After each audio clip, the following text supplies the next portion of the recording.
اشاعت القراءت YouTube channel کو subscribe کریں اور بیل آئیکن کے بٹن کو کلک کر لیں۔ الحمدللہ نحمده ونستعینه ونستغفره ونؤمن به ونتوکل علیہ ونعوذ باللہ من شرور انفسنا ومن سیئات اعمالنا من يهده الله فلا مضل له ومن يضلل فلا هادي له ونشهد أن لا إله إلا الله وحده لا شريك له ونشهد أن سيدنا ونبينا ومولانا محمدا عبده ورسوله صلى الله تعالى عليه وعلى آله وأصحابه وبارك وسلم تسليما كثيرا كثيرا أما بعد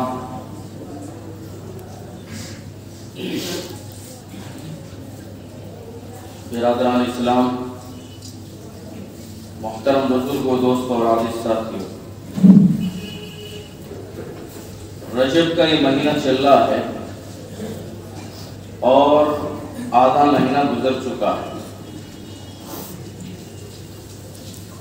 اس مہینے کے تعلق سے ہمارے معاشرے کے اندر بہت ساری غلط فہمیاں پھیلی ہوئی ہیں۔ ان کے تعلق سے کچھ باتیں لے کر کے آپ حضرات کی خدمت میں حاضر ہوا۔ جناب رسول اکرم صلی اللہ علیہ وسلم جب رجب کا چاند دیکھتے تھے تو آپ ایک دعا پڑھتے تھے، اللہم بارک لنا فی رجب و شعبان وبلغنا رمضان۔ اے اللہ، رجب اور شعبان کے مہینے میں ہمارے لیے برکت عطا فرمائیے اور ہمیں رمضان کے مقدس مہینے تک پہنچا دیجیے، یعنی اتنی عمر کر دیجئے کہ رمضان کا مقدس مہینہ پا لیں۔ یہ دعا اللہ کے نبی علیہ السلام پڑھتے تھے، لہذا یہ دعا اگر ابھی تک ہم نے نہیں پڑھی ہے تو اس کو پڑھ لیا جائے۔ میں پڑھوا دیتا ہوں، میرے ساتھ پڑھ لیں۔ اللہم بارک لنا فی رجب و شعبان وبلغنا رمضان۔ بس اللہ کے نبی علیہ السلام سے اس مہینے کے اندر جو چیز ثابت ہے صحیح سندوں کے ساتھ، بس یہ ایک چیز، یہ ایک دعا ہے۔ باقی اس کے علاوہ اس مہینے کے اندر جو کچھ بھی ہم کرتے ہیں ان کی کوئی اصل اور بنیاد نہیں ہے، ان کا ترک لازم ہے۔ مثلا 27 رجب کے تعلق سے کہ 27ویں شب یہ معراج کی شب ہے، اور اس شب کے بارے میں یہ خیال کیا جاتا ہے کہ جس طرح سے شب قدر کی فضیلت ہے اور شب قدر کے اندر جناب رسول اکرم صلی اللہ علیہ وسلم نے کچھ احکام فرمائے ہیں اور کچھ احکام کے تعلق سے ذکر فرمایا ہے، شب معراج یعنی 27ویں شب، اس کو بھی اسی طرح سے منانا ہے۔ حالانکہ یہ بات بالکل غلط ہے، اس کی کوئی اصل اور بنیاد نہیں ہے۔ 27ویں شب کے تعلق سے، 27ویں رجب کی جو شب ہے اس کے تعلق سے جناب رسول اکرم صلی اللہ علیہ وسلم کی طرف سے کچھ بھی ارشاد نہیں ہے، کچھ بھی احکام نہیں ہے۔ اس کو اہتمام کے ساتھ منانے کا کوئی حکم اللہ کے نبی علیہ السلام کی طرف سے نہیں ہے۔ جسے بعض لوگ 27ویں شب میں خاص طریقے سے نماز پڑھتے ہیں، ان کی کوئی اصل اور بنیاد نہیں۔ اور پھر دیکھیے ہم کیا کہتے ہیں کہ 27ویں شب کو جناب رسول اکرم صلی اللہ علیہ وسلم معراج کے لیے تشریف لے گئے، تو اس وجہ سے یہ رات فضیلت والی ہے۔ بلا شبہ معراج کا واقعہ وہ عظیم الشان واقعہ کہ جس رات کے اندر جناب رسول اکرم صلی اللہ علیہ وسلم کو اللہ نے مقام قرب عطا فرمایا، اس سے کوئی انکار نہیں ہے، لیکن 27ویں شب ہی کو یعنی رجب کی 27ویں شب ہی کو جناب رسول اکرم صلی اللہ علیہ وسلم معراج کے لیے تشریف لے گئے، اس کی کوئی حقیقت نہیں ہے، یہ رات یقینی نہیں ہے۔ روایات کے اندر مختلف راتوں کا ذکر ہے، مختلف مہینوں کا ذکر ہے، یعنی نہ تاریخ متعین ہے، نہ مہینہ متعین ہے، نہ سال متعین ہے۔ اور جب یہ چیزیں متعین ہی نہیں ہے، تاریخ متعین ہی نہیں ہے، تو پھر یہ رات فضیلت والی کیسے ہو سکتی ہے؟ اس کے اندر خاص طریقے سے اہتمام کے ساتھ اس رات کو ہم کیسے منا سکتے ہیں؟ بہرحال ترک لازم ہے، ایک نفلی عبادت کی جا سکتی ہے، آج کی رات کر لیں، کل کی رات کر لیں، 27ویں شب ہے اس میں کر لیں، لیکن اہتمام کے ساتھ کہ اللہ کے نبی علیہ السلام کی طرف سے احکام وارد ہوئے ہیں، اس اعتبار سے سنت سمجھتے ہوئے اس کے اندر عبادت کرنا وہ درست نہیں۔ اور اسی طرح سے 27 رجب کے روزے کا 27ویں روزے کو ہم فضیلت والا روزہ سمجھتے ہیں، اور یہ خیال کیا جاتا ہے کہ جس طرح سے یوم عرفہ کا روزہ فضیلت والا روزہ ہے، یوم عاشورہ کا روزہ فضیلت والا روزہ ہے، اسی طرح سے 27ویں رجب کا روزہ بھی وہ فضیلت والا روزہ ہے۔ اس کی بھی کوئی حقیقت نہیں ہے، کوئی اصل نہیں ہے اس کی، بلکہ کہا تو یہ جاتا ہے کہ 27 رجب کا روزہ جس نے رکھا 1000 روزے کے برابر اس کو ثواب ملے گا، اس لیے اس کو کہا جاتا ہے ہزاری روزہ۔ یہ غلط ہے، ایک نفلی روزہ ہے، آج روزہ رکھ لیں، کل کو رکھ لیں، 27ویں رجب کو بھی رکھ لیں، نفلی روزہ سمجھ کر کے رکھیں گے تو انشاءاللہ ثواب ملے گا۔ اب 1000 نہیں، لاکھ کا ثواب دے دیں، اللہ کی کوئی کمی تھوڑا ہی ہے، لیکن ہم اپنی طرف سے اہتمام کے ساتھ کہ آج کا روزہ رکھیں گے 27 رجب کا تو 1000 روزے کے برابر ثواب ملے گا، اس کی کوئی اثر نہیں ہے، اس سے بچنا رہا۔ حضرت عمر فاروق رضی اللہ تعالیٰ عنہ کے دور میں آپ کو معلوم ہوا کہ کچھ لوگ 27 رجب کا روزہ رکھنے کا اہتمام کر رہے ہیں، چونکہ ان حضرات کے ہاتھوں دین کے اندر ذرا سا ادھر سے ادھر ہونا اس کو بہت ہی برا سمجھتے تھے، اور ہو ہی نہیں سکتا کہ دین سے ذرا سا ادھر ادھر ہو جائے۔ تو حضرت عمر رضی اللہ تعالیٰ عنہ کو معلوم ہوا کہ کچھ لوگ 27 رجب کا روزہ رکھ رہے ہیں اہتمام کے ساتھ۔ حضرت عمر فاروق رضی اللہ تعالیٰ عنہ باہر نکل گئے اور ایک ایک آدمی کو پکڑ کر کے کہتے ہیں کہ تم میرے سامنے کھاؤ، مجھے کھانا کھا کر کے اس بات کا ثبوت دو کہ تمہارا آج روزہ نہیں ہے۔ کیوں؟ یہ تو بدعات کا سد باب کرنے والے یہ حضرات تھے، اگر وہ اہتمام نہ کرتے تو یہ سلسلہ چلتا رہتا۔ تو اس لیے 27ویں رجب کے روزے کی کوئی اصل نہیں ہے، نفلی روزہ ہے بس۔ عام دنوں جیسے نفلی روزہ ہوتا ہے اسی طرح سے 27 رجب کا بھی رکھ سکتے ہیں، لیکن خاص فضیلت والا سمجھ کر کے رکھیں گے تو یہ دین کے اندر اپنی طرف سے اضافہ کرنے والی بات ہے۔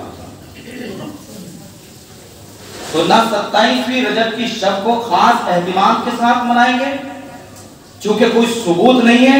نہ 27 رجب کا روزہ فضیلت والا روزہ سمجھ کر کے رکھیں گے چونکہ کوئی ثبوت نہیں ہے۔ آپ دیکھیں علامہ تقی عثمانی صاحب دامت برکاتہ عالیہ، ان کے حوالے سے میں عرض کر رہا ہوں کہ جناب رسول اکرم صلی اللہ علیہ وسلم کو جو معراج کا واقعہ پیش آیا یہ سن 5 نبوی میں پیش آیا، اس کے اندر مختلف روایت ہیں، لیکن علامہ تقی صاحب کی تحقیق کے مطابق سن 5 نبوی میں معراج کا واقعہ پیش آیا، یعنی نبوت کے ملنے کے 5ویں سال۔ گویا جناب رسول اکرم صلی اللہ علیہ وسلم اس واقع معراج کے بعد 18 سال تک دنیا کے اندر تشریف فرما رہے، آپ کی 63 سال عمر ہوئی، سن 5 نبوی میں یہ واقعہ پیش آیا، تو گویا 18 سال تک جناب رسول اکرم صلی اللہ علیہ وسلم دنیا میں تشریف فرما رہے، اور ہر سال یہ 27 رجب کی رات آتی ہوگی، ایسا تو نہیں کہ رات ختم ہو جاتی ہو، لیکن کہیں بھی ثابت نہیں ہے کہ جناب رسول اکرم صلی اللہ علیہ وسلم نے 27ویں اس رجب کی شب کا کو اہتمام کے ساتھ منایا ہو، خود منایا ہو، یا صحابہ کرام کو منانے کا حکم دیا ہو، یا آپ کے بعد صحابہ کرام نے اس رات کو منانے کا اہتمام کیا ہو، کہیں کوئی ثبوت نہیں ملتا ہے۔ اور جب کوئی ثبوت نہیں ہے تو پھر ہم کون ہوتے ہیں اپنی طرف سے اضافہ کرنے والے؟ کیا ہم زیادہ سمجھدار ہو گئے؟ کیا ہماری سمجھ، ہماری فہم حضرات صحابہ کرام رضوان اللہ تعالیٰ علیہم اجمعین سے زیادہ ہو گئی؟ کبھی نہیں ہو سکتی، ان کی دھول کے برابر بھی نہیں ہو سکتے۔ تو اس لیے جو کام صحابہ نے نہیں کیا تو ہمیں بھی نہیں کرنا چاہیے۔ اور آپ صلی اللہ علیہ وسلم کے دنیا سے تشریف لے جانے کے بعد تقریباً 100 سال تک، ایک صدی تک حضرات صحابہ کرام موجود رہے، کسی صحابی سے کوئی ثبوت نہیں ہے کہ انہوں نے 27 شب کو، رجب کی 27 شب کو اہتمام کے ساتھ منایا ہو۔ تو اس لیے ترک ہے، اس کا ترک کر دینا چاہیے۔ تو نہ 27 شب کو اہتمام کے ساتھ منائیں گے، اور نہ 27 رجب کا روزہ فضیلت والا سمجھ کر کے رکھیں گے، نفلی روزہ سمجھ کر کے رکھ سکتے ہیں۔ اور اس کی وہ یہی کہ ترتیب، ہم نے روزہ آج بھی رکھ لیا، کل کو بھی رکھ لیا، 27 رجب کو بھی رکھ لیا۔ اس کے بعد تیسری بات آتی ہے 22 رجب کے کنڈوں کی۔ 22 رجب کے کنڈے، 27ویں رجب کے یعنی روزہ جو، اس کو تو چلو پھر بھی ضرور کہ ایک دو روایتیں ہیں، ضعیف روایتیں ہیں، ان کی سند کے اعتبار سے وہ کمزور ہیں،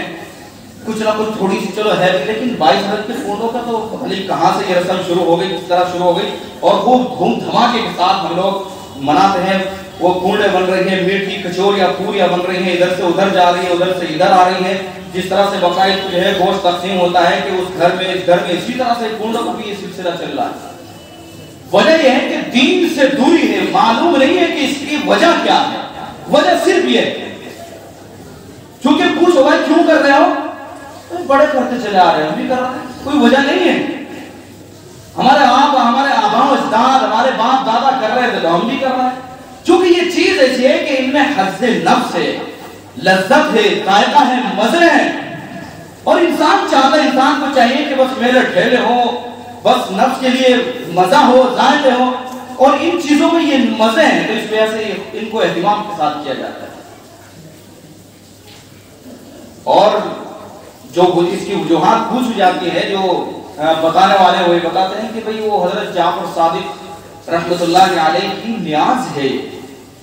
ان کی نیاز، ان کی بات کیا ہے، بلکہ یہاں تک تہمت لگاتے ہیں کہ حضرت جعفر صادق نے خود اس بات کو کہا تھا کہ میری فاتحہ اس طرح سے کرنی ہے۔ یہ تہمت لگائی جا رہی ہے حضرت جعفر صادق رحمت اللہ علیہ کے بارے میں۔ وجہ کیا ہے میں یہ بتلا دوں آپ۔ اس 22 رجب کے کنڈوں کے اندر عداوت کی بو آتی ہے، دشمنی کی بو آتی ہے، بغض کی بو آتی ہے، یہ وجہ ہے، اس کے علاوہ اور کچھ نہیں ہے۔ اس کے پیچھے حضرات صحابہ کرام رضوان اللہ تعالیٰ علیہم اجمعین کی دشمنی ہے، آپ سے عداوت ہے، آپ سے بغض ہے، اور خاص طور پر حضرت امیر معاویہ رضی اللہ تعالیٰ عنہ سے دشمنی کی یہ ایک وجہ ہے، اور یہ سلسلہ ہے حضرت امیر معاویہ رضی اللہ تعالیٰ عنہ۔ چونکہ 22 رجب کو حضرت امیر معاویہ رضی اللہ تعالیٰ عنہ کی وفات ہوئی، اور دشمنانہ صحابہ اور جو حاصلین صحابہ ہیں، جو حضرت امیر معاویہ رضی اللہ تعالیٰ عنہ سے دشمنی رکھتے تھے، بغض رکھتے تھے، عداوت رکھتے تھے، حضرت امیر معاویہ رضی اللہ تعالیٰ عنہ کی جو وفات ہوئی تو انہوں نے خوشی منائی، اور خوشی کے طور پر انہوں نے اس طرح سے میٹھی میٹھی یہ کنڈے، یہ پوریاں، کچوریاں، یہ ٹکیاں بنا کر کے تقسیم کی۔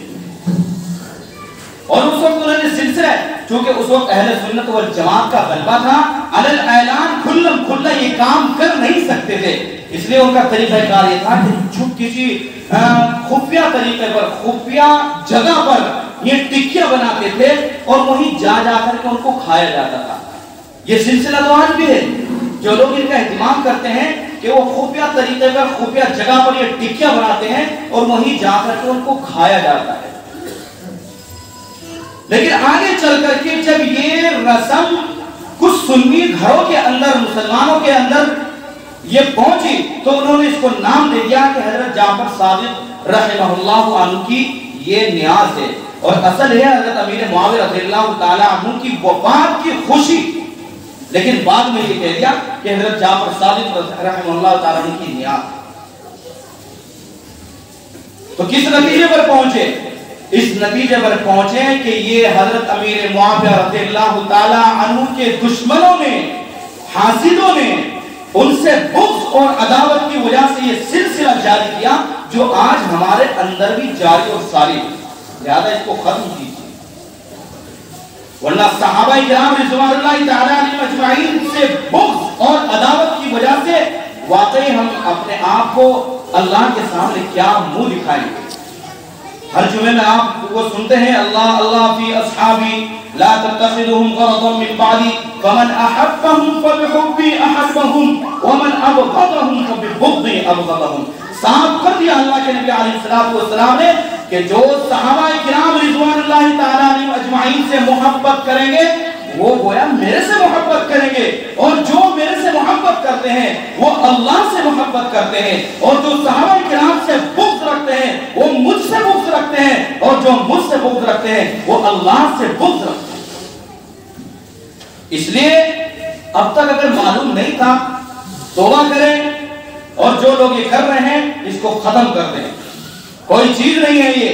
ان گناہوں کو چھوڑ دیا جائے، اپنے نفس کو سمجھا لیں۔ اگر کوئی آپ کے گھر میں لے کر کے آ رہا ہے، آپ اس کو بٹھائیں اور اس کو سمجھائیں کہ بھائی یہ غلط طریقہ ہے، اس کو چھوڑ دو اور لے جاؤ ہمارے یہاں سے، اس کو بڑا دل دکھاؤ کہ ہم نہیں لیں گے، تھوڑا سا ناگوار گزرے گا، ان کو سمجھاؤ بھی اور منع کرو۔ جب آپ ان کو سمجھائیں گے، ان کو منع کریں گے، اگلی بار وہ آپ کے یہاں لے کر بھی نہیں آئیں گے، اور اللہ توفیق دے گا تو وہ خود بھی احتیاط کریں گے، بچ جائیں گے۔ تو ان چیزوں کا ہمیں اہتمام کرنا ہے، ان تمام چیزوں کو کرتے ہوئے ہمیں اس مہینے کو گزارنا ہے۔ یہ مہینہ بھی اشہر حرام میں سے ہے، جو حرمت والے مہینے ہیں ان مہینوں میں سے بھی یہ مہینہ ہے، اور اللہ نے جہاں حرمت والے مہینوں کا ذکر کیا ہے وہاں صاف کر دیا تھا فَلَا تَظْلِمُوا فِيهِنَّ أَنفُسَكُمْ، کہ اپنی جانوں کے اوپر ظلم مت کرنا۔ ظلم یہی تو ہے کہ حرمت والے مہینے ہیں اور یہ الٹے سیدھے کام کر رہے ہیں، یہ اپنی جانوں کے اوپر ظلم ہی تو ہے۔ تو لہذا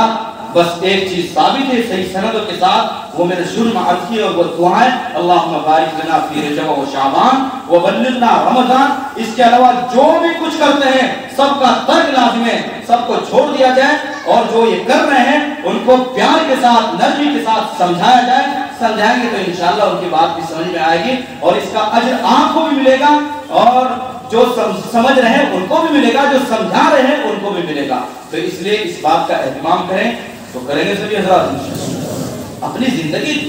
جو مٹھی پر جو قلیل سی زندگی ہے ہماری،